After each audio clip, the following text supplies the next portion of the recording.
Hi everyone. तो देख लेते हैं किस तरीके का डेटा आया हुआ है 4 मई के लिए सारे प्लेयर्स का। सबसे पहले देखिए रिटेलर्स का डेटा अगर हम देख के चलते हैं तो हमें यहाँ पे क्या दिखाई दे रहा है कि इनकी थोड़ी सी बुलिश पोजीशन बनी है पिछले दिन से। 7 लाख से नेट ऑप्शंस की पोजीशन से 8,44,000 के आसपास गई है। प्लस फ्यूचर्स में भी आप देखोगे तो लॉन्ग साइड की पोजीशन ही ज्यादा ऐड होती हुई दिखाई दे रही है पिछले दिन से। ओवरऑल किया क्या है इन्होंने, ऑप्शंस के अंदर 2,93,000 कॉन्ट्रैक्ट पुट शॉर्ट के बनाए हैं, उसके अगेंस्ट में पुट बाइंग करी है सिर्फ 1,29,000 कॉन्ट्रैक्ट्स की। तो पुट राइटिंग काफी ज्यादा करके जा रहे हैं ये लोग। प्लस कॉल राइटिंग करी है 3,70,000 कॉन्ट्रैक्ट्स, उसके अगेंस्ट में कॉल बाइंग करी है 3,41,000 कॉन्ट्रैक्ट्स की। ठीक है, तो कॉल राइटिंग भी करी है प्लस पुट राइटिंग भी करी है। बट पुट राइटिंग जो है वो ज्यादा है इनकी, इसलिए ये डेटा आपको बुलिश दिखाई दे रहा है। ठीक है, तो ओवरऑल ये लोग मार्केट को एक्सपेक्ट कर रहे हैं साइडवेज मार्केट या साइडवेज टू स्लाइटली बुलिश रह सकता है मार्केट। इसके बाद अगर हम डीआईएस पे डेटा देखते हैं तो इक्विटी में इन्होंने 3,108 करोड़ की बाइंग करी थी फ्राइडे वाले दिन। फ्यूचर्स में 589 कॉन्ट्रैक्ट्स लॉन्ग साइड के ऐड किए थे, शॉर्ट साइड के 7,600 कॉन्ट्रैक्ट्स ऐड किए थे। एफआईआईज ने इक्विटी में 7,400 करोड़ के आसपास की सेलिंग करी थी। प्लस इनका डेटा देखेंगे तो आपको दिखेगा कि ये बियरिश हो रहा है, जैसा रिटेलर्स का बुलिश होता हुआ दिखाई दे रहा है, इनका बियरिश होता हुआ दिखाई दे रहा है ऑप्शन एंड फ्यूचर्स दोनों का। ऑप्शंस में इन्होंने 36,000 कॉन्ट्रैक्ट्स पुट शॉर्ट के बनाए हैं, पुट बाइंग ज्यादा करी है 62,000 कॉन्ट्रैक्ट्स की। तो नेट बेसिस पे पुट बाइंग में है। कॉल शॉर्ट करे हैं 62,000 कॉन्ट्रैक्ट्स, उसके अगेंस्ट में कॉल बाइंग करी है 58,000 कॉन्ट्रैक्ट्स की। तो overall call writing plus put buying के अंदर है। फ्यूचर्स में भी आप देखोगे लॉन्ग साइड के कॉन्ट्रैक्ट 1,300 कॉन्ट्रैक्ट्स क्लोज किए हैं, शॉर्ट साइड के 12,000 कॉन्ट्रैक्ट ऐड किए हैं। तो ओवरऑल ये तो बायस नीचे की साइड का लेके जा रहे हैं कि मार्केट बियरिश रह सकता है। इसके बाद प्रोप्राइटरी डेस्क पे डेटा देखते हैं तो इनका डेटा भी बियरिश हुआ है। ऑल दो फ्यूचर्स का डेटा इनका बुलिश हुआ है थोड़ा सा। तो उसमें क्या दिख रहा है कि ऑप्शंस में इन्होंने 58,000 कॉन्ट्रैक्ट्स पुट शॉर्ट के बनाए हैं, पुट बाइंग करी है काफी ज्यादा 1,86,000 कॉन्ट्रैक्ट्स। तो ओवरऑल पुट बाय करके जा रहे हैं। प्लस देखिए लॉन्ग साइड की पोजीशन से इन्होंने फ्यूचर्स के अंदर काफी ऑलमोस्ट 9,000 कॉन्ट्रैक्ट्स ऐड किए हैं। तो उसकी हेजिंग के लिए भी इन्होंने कुछ पुट बाइंग जरूर करी होगी इसके अंदर।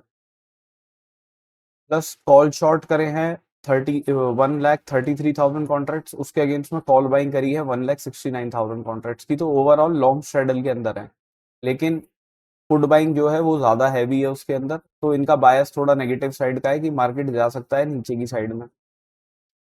बट इनको भी इलेक्शंस का क्योंकि आउटकम भी आना है शायद, तो उसकी वजह से थोड़ा कंफ्यूजन है। तो ये सेफ साइड पे अपने आप को हेज करके गए हैं कि मार्केट अगर ऑपोजिट साइड भी जाता है तो इनको ज्यादा प्रॉब्लम ना हो उस केस में।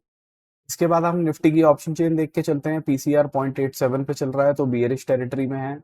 एट द मनी के पास कॉल राइटर्स ही हमें ज्यादा एग्रेसिव दिख रहे हैं। 24,000 पे प्लस 24,100 पे कॉल राइटिंग हुई है।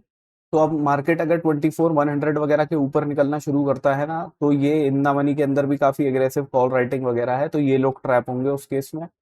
तो अगर मार्केट ऊपर निकलता है 24,100 150 वाले जोन के ऊपर, तो ये सब अपनी पोजीशन क्लोज करेंगे, जिससे मार्केट में अपसाइड का मूव बन सकता है शॉर्ट कवरिंग की वजह से। ठीक है, तो मेन रेजिस्टेंस हमारे पास 24,100 120 वाली रेंज के आसपास है। अगर उसके ऊपर अभी करंटली हमें दिख भी रहा है गिफ्ट निफ्टी जो है 100 पॉइंट के आसपास ऊपर है, तो इसी कहीं रेंज के आसपास कहीं खुल सकता है मार्केट। तो ये बड़ी ट्रिकी सिचुएशन रहेगी 24,100 से 150 वाला जोन, इसको मार्क करके रखिएगा। इन द मनी के अंदर पुट राइटर्स की पोजीशन क्लोज होती हुई दिखाई दे रही है। 23,850 के आसपास पे भी हमें दिख रहा है पुट राइटर्स ने अपनी पोजीशन क्लोज करी है।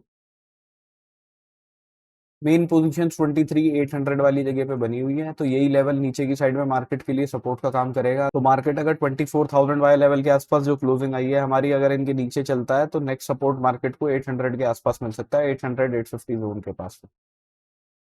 अभी देखिए अगर हम चार्ट्स पे डिस्कस कर लेते हैं, सबसे पहले निफ्टी डिस्कस कर लेते हैं। निफ्टी के अंदर देखिए हमें यहाँ पे दिख रही है आरएसआई डाइवर्जेंस बनती हुई थोड़ी सी। ठीक है, एक हायर हाई लगा है हमारा स्पॉट के प्राइस पे और फ्यूचर्स के प्राइस पे, हमें वो सॉरी आरएसआई पे हमें दिख रहा है कि लोअर हाई लगा है। तो एक आरएसआई डाइवर्जेंस है। तो मार्केट अगर 15 मिनट की क्लोजिंग इस लेवल के ऊपर देगा, आप देखिए ये वाला जोन जो है 24,142 से लेके 24,88 वाला जो जोन है, ये जोन बहुत ट्रिकी जोन है। कोई रिस्की ट्रेडर हो तो ही अगर इसके ऊपर कोई छोटी मोटी क्लोजिंग आ जाती है तो यहाँ तक के टारगेट के लिए देखें। अदरवाइज सेफर प्लेयर जो है, जो सेफ ट्रेडिंग करते हैं, वो एटलीस्ट इस लेवल के ऊपर जब क्लोजिंग मिले तभी बाइंग का बायस रखें और टारगेट अपने 24,230 तक के रखेंगे पहले। मैक्सिमम क्वांटिटी यहीं बुक करेंगे, इसके ऊपर का लेवल जो है वो 24,320 के आसपास का निकलेगा। फर्दर इससे ऊपर तो देखिए ये वाला लेवल सपोर्ट का था मार्केट के लिए, जिस पे मार्केट रुक रहा था, बट गैप डाउन करके खुल गया। तो फाइनली अगर मार्केट कहीं ऊपर जाता है तो इस लेवल पे रिजेक्शन ले सकता है। तो हो सकता है वो अगर कल पॉजिटिविटी दिखाए, मार्केट यहाँ पे रुक जाए, अगले दिन मार्केट इस वाले लेवल पे चला जाए, ठीक है। तो इसलिए मैंने आपको बीच में लेवल्स बताए हैं। 24,230 का पहला, जहाँ पे मैक्सिमम क्वांटिटी आप बुक करोगे। दूसरा लेवल 320 का है, और उसके ऊपर 357 का है। मार्केट इस लेवल के ऊपर जाता है, क्लोजिंग नहीं देता 15 मिनट की, विक बना के नीचे की तरफ आ जाता है, तो हम शॉर्टिंग के लिए देख सकते हैं। उस केस में पहले टारगेट अपने 24,000 के ही रखेंगे।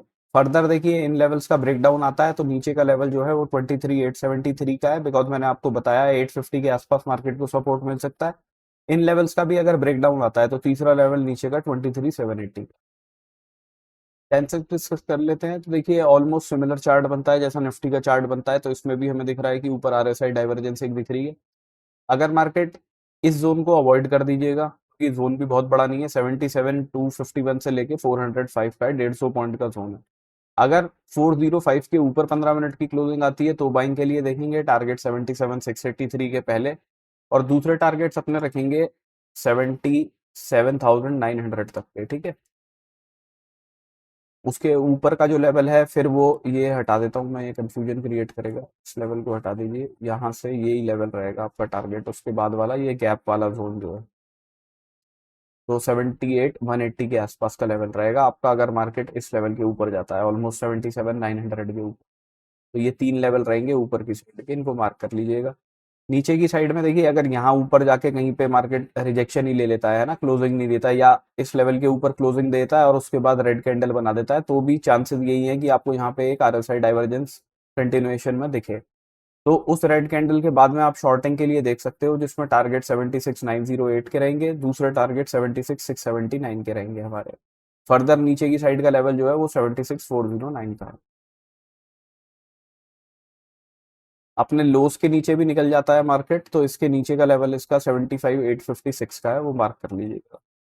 बैंक निफ्टी डिस्कस कर लेते हैं, तो देखिए बैंक निफ्टी में अभी कोई आरएसआई डाइवर्जेंस का सिनेरियो नहीं दिख रहा है इसके अंदर, बट मार्केट इस लेवल के ऊपर अगर जाता है ना, तो ये जोन बहुत ट्रिकी जोन है, 55,385 से लेके 55,109 का। देखिए यहाँ से मार्केट ने रेजिस्टेंस लिया है, इस लेवल से नीचे की तरफ आया है, तो वापस अगर ऊपर की साइड में कहीं खुलता भी है तो इस लेवल पे दोबारा रेजिस्टेंस ले सकता है। तो 55,385 के ऊपर अगर 15 मिनट की क्लोजिंग मिलेगी तब बाइंग के लिए देखेंगे, पहले टारगेट 55,559, दूसरा टारगेट ये रहेगा 55,785 का। मार्केट इस लेवल के ऊपर चला जाता है, क्लोजिंग नहीं देता, विक बना के नीचे की तरफ ही आ जाता है ना, या फिर एक ग्रीन कैंडल यहाँ बना देता है ऐसे, और उसके बाद एक रेड कैंडल बना देता है, तो हो सकता है आपको यहाँ पे आरएसआई डाइवर्जेंस दिखे।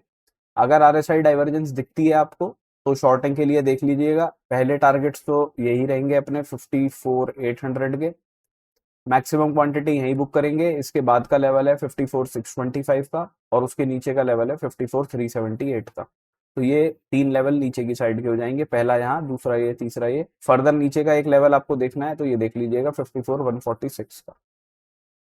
और आरएसआई में देखिए यूजुअली डिफॉल्ट सेटिंग 14 की रहती है, मैंने अपनी आरएसआई में 9 की सेटिंग करी हुई है, ठीक है। तो आपकी अगर वो थोड़ा सा डिफरेंस आता होगा आरएसआई में, तो आप देख सकते हो। अब ये मैंने क्यों किया है, ये शुरुआत से मैं 9 से यूज कर रहा हूँ, कोई इसके पीछे कोई ऐसा रूल नहीं है। तो आप अगर चाहते हैं तो 14 की जगह 9 कैंडल्स भी यूज कर सकते हैं, वो आप अपनी सेटिंग्स में जाके चेंज कर लीजिएगा। तो this is my analysis for tomorrow, thank you for watching my video guys, have a good day.